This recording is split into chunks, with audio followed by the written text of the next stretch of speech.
பள்ளி மேலாண்மை குழு உறுப்பினராக தெரிவு செய்யப்பட்டுள்ள நான்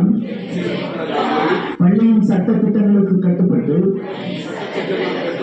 பள்ளியின் வளர்ச்சிக்கும் மாணவர்களின் கற்றல் மேம்பாட்டிற்கும்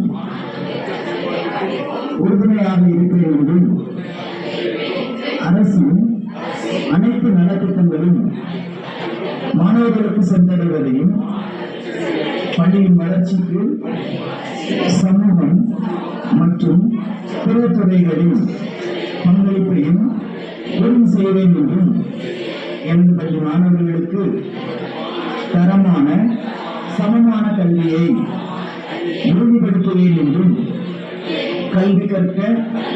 உகந்த மகிழ்ச்சியான பள்ளி சூழலை உருவாக்குவதற்கு ஏற்ற பள்ளி மேம்பாட்டு திட்டத்தை உருவாக்கி பள்ளியின் வளர்ச்சிக்கும் உறுதுணையாக இருப்பேன் என்றும் உளமாற உறுதியளிக்கிறேன்.